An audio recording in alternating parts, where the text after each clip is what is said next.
Hello दोस्तों, नमस्कार। मेरे यूट्यूब चैनल पर आपका बहुत बहुत स्वागत है। आज मैं आपके लिए लेकर आया हूँ बहुत ही अच्छी कहानी जिसका जो टाइटल है चरित्रहीन। तो प्लीज़ मेरी कहानी को शुरू से एंड तक ज़रूर देखिएगा और मेरे चैनल को सब्सक्राइब ज़रूर कीजिएगा। तो चलिए कहानी स्टार्ट करते हैं। पति उमेश की गंदी हरकतों से आयुषी तंग आ चुकी थी। आखिर कितनी मेड बदलेगी वह। उमेश की गंदी हरकतों से परेशान होकर कितनी मेड काम छोड़ गईं, तो कितनी को आयुषी ने खुद निकाल दिया। आयुषी बैंक में नौकरी करती है और उमेश LIC कार्यालय में है।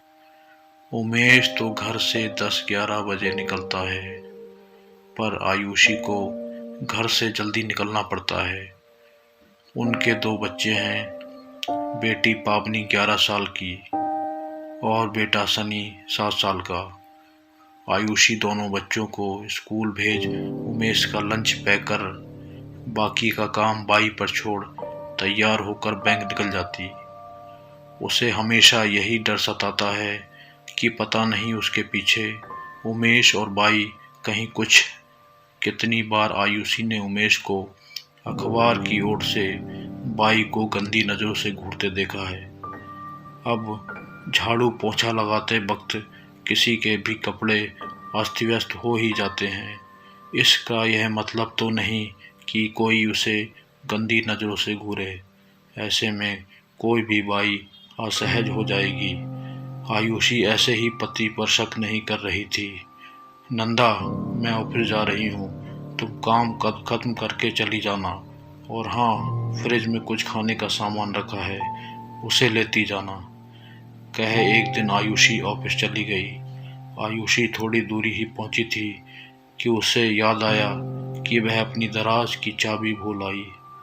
उसने तुरंत स्कूटी घर की तरफ घुमाई। घर की दूसरी चाबी आयुषी के पास रहती थी, अतः वह दरवाज़ा खोलकर जैसे ही अंदर गई, उसके पैर वहीं ठटक गए। उमेश और नंदा दोनों आयुषी के बेड पर एक दूसरे से लिपटे थे।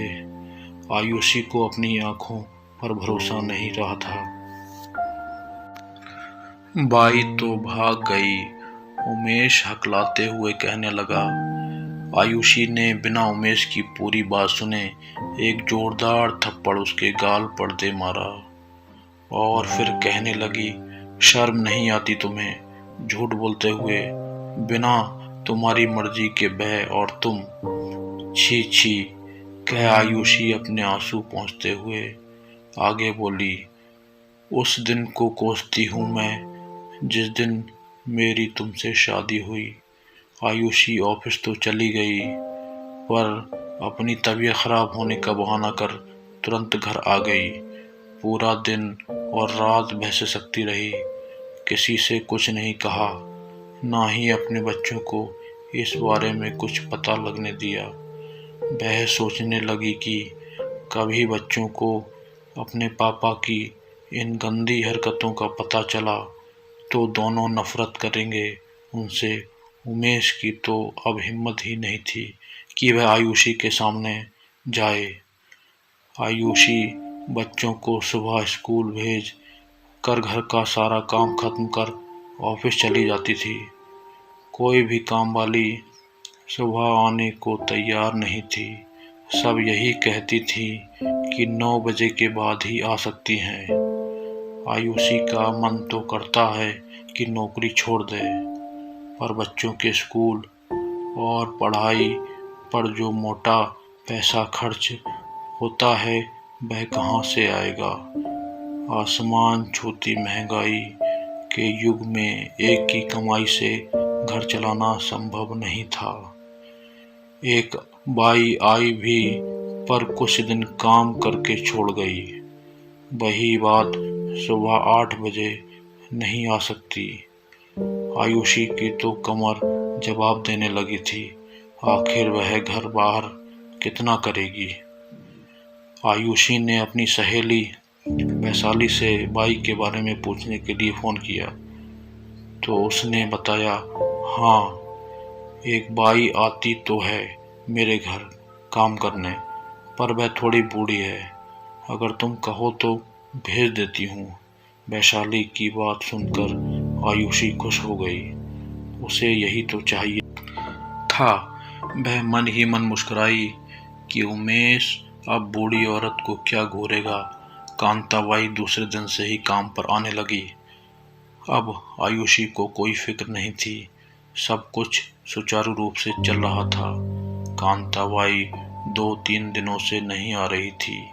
वैशाली से पता चला कि उसकी तबीयत ठीक नहीं है, इसलिए कुछ दिनों बाद आएगी। सुनकर आयुषी के पसीने छूट गए। आयुषी ने हाँ तो कह दी, पर फिर वही शर्त कि सुबह 8 बजे आना पड़ेगा।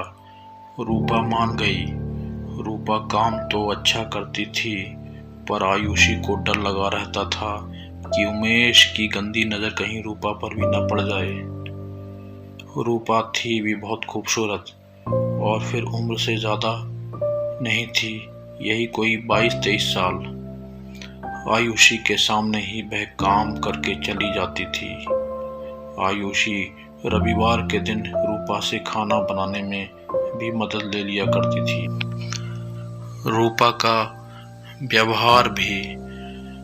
कांताबाई एक रोज किसी और को लेकर आई और कहने लगी, मैडम जी, यह मेरी बहू है रूपा।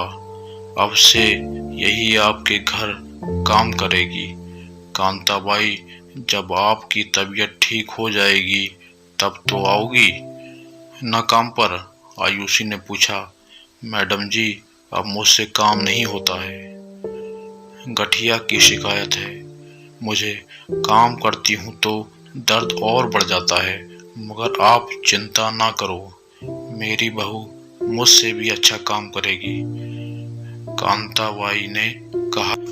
अच्छा था, आयुषी हमेशा उसे कुछ न कुछ देती थी, जैसे पुराने सलवार सूट, चूड़ियाँ, बिंदी, लिपस्टिक आदि।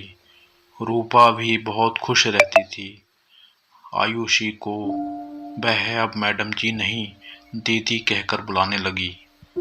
आयुषी ने जब एक दिन रूपा से पूछा कि तुम्हारा पति क्या करता है, तो बोली, दीदी, मेरा मर्द मजदूरी करता है।